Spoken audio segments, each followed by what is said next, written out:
কি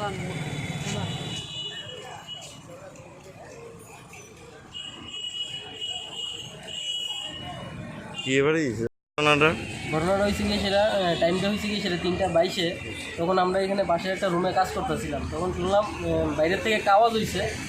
আওয়াজ শুনে ঘরের থেকে বাইরে গিয়ে একটা ব্যক্তির ধাক্কা দিয়ে সেটা সজুরে ভাইকে গেছে। তখন আমরা দৌড়ে সাথে সাথে আয়ে দেখলাম ব্যক্তিটা মাটির মধ্যে রাস্তার মধ্যে পড়ে রয়েছে এবং কানে দিয়া মুখে দিয়া রক্ত বাড়িতেছে।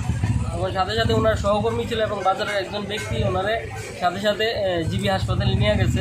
ভেতরেই দেখলাম। আর প্রায়ই এদিকে দেখা যায় যে বাইক গাড়িগুলি ফুল গতিতে এদিকে আসা যাওয়া করে, যার লেগে অনেক ব্যক্তি এদিকে অ্যাক্সিডেন্ট হয়। এর আগেও এরকম হয়ে গেছে। এইগুলিরে একটু বন্ধ করা দরকার, গাড়ি ঘোড়া একটু আস্তে চালানো দরকার। এমনিতে যে ভদ্রলোক অ্যাক্সিডেন্ট হয়েছে উনি কি মারা গেছেন? হ্যাঁ, এখন শুনলাম যে ওই লোকটা মারা গেছে। লোকটা এখানে শুনলাম যে পোস্ট অফিসে নাকি কর্মরত ছিল। এমনিতে নাম কি? ওনার নাম কি জানা গেছে? দিলীপ দেব। আর বাড়িটা হয়তো এই শুনলাম যে হরিণাকলা ফটিকছড়ার দিকে। আচ্ছা আচ্ছা। তারপরে কি উনারে ইয়েতে কে নিয়ে গেছে জীবিতে? ওনার একজন সহকর্মী ছিল আর বাজারের হয়তো বা কেউ ছিল, ওইটা আমি ঠিক জানি না। দুইজন লোকে নিয়ে গেছে। অটোটারে পাওয়া গেছে না? না, অটো ড্রাইভারে পাওয়া গেছে না, দ্রুত গতিতে বাইকে গেছে।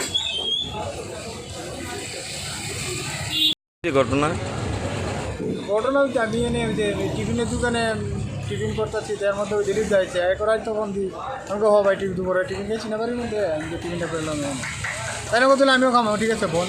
এরপরে তাই নিয়েও বলছে দুইজনে টিফিন খাইলাম। খাওয়ার পরে তাই আমার আগে উঠছে টাকা দিয়ে লাগতেছে। আমি বললাম আমার দিলীপ তো টাকা দিয়ে না বলো না ভাই আমি দেবো। আমি বললাম না আমি দেবো। ওকে রে ভাই আমি টাকা দিলে কি দোকানের মালিক টাকা পাইতো না? আমি বলি না ভাইবো তো তাই নিয়ে আমার আগে এই টাকাটা দিয়া দোকান থেকে বাইরে আছে। আমি এতে হাত দিয়ে আইতে এই দোকানের সামনে হয়তো 8-10 হাত দূর হই। আমি হয়তো কয়েক হাত পিছিয়ে ফট করে একটা আওয়াজ শুনছি। দেখতে দিলি তো মুহূর্ত মধ্যে নিজের রাস্তার মধ্যে ফিরে থাকে। পড়ার লগে দিলিত করে দিয়ে ব্লাড বেরিয়েছে। কিছু তোমাকে দৌড়াদৌড়ি করে প্রচুর লোক জমছে, টোটো থামাইছে, তারাও সাহায্য করছে। দৌড়াদৌড়ি করে জীবিতে নিয়ে গেলাম। জীবিতে নেওয়ার পরে প্রায় 1-2 ঘন্টার মতো আসিল। তারপরে এখানে শেষ নিঃশ্বাস ত্যাগ করছে। তার নাম কি? দিলীপ দেব। আর বাড়ি মোহনপুরের সাইডে কিন্তু ফটিকছড়া কি গ্রামের নাম কি? হরিণাকলা।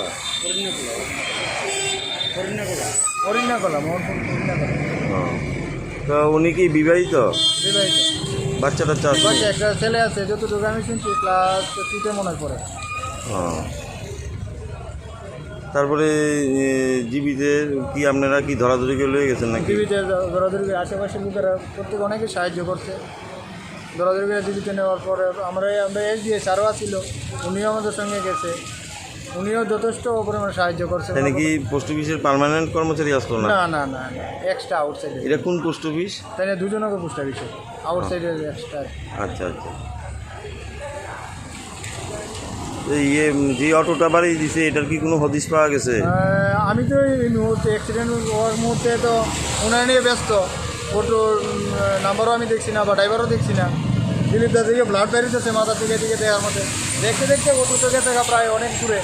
পরে দিয়ে যতটুকু শুনছি অটোর নাম্বার কালেকশন করা হয়েছে, যে কোনো প্রকার হয়েছে।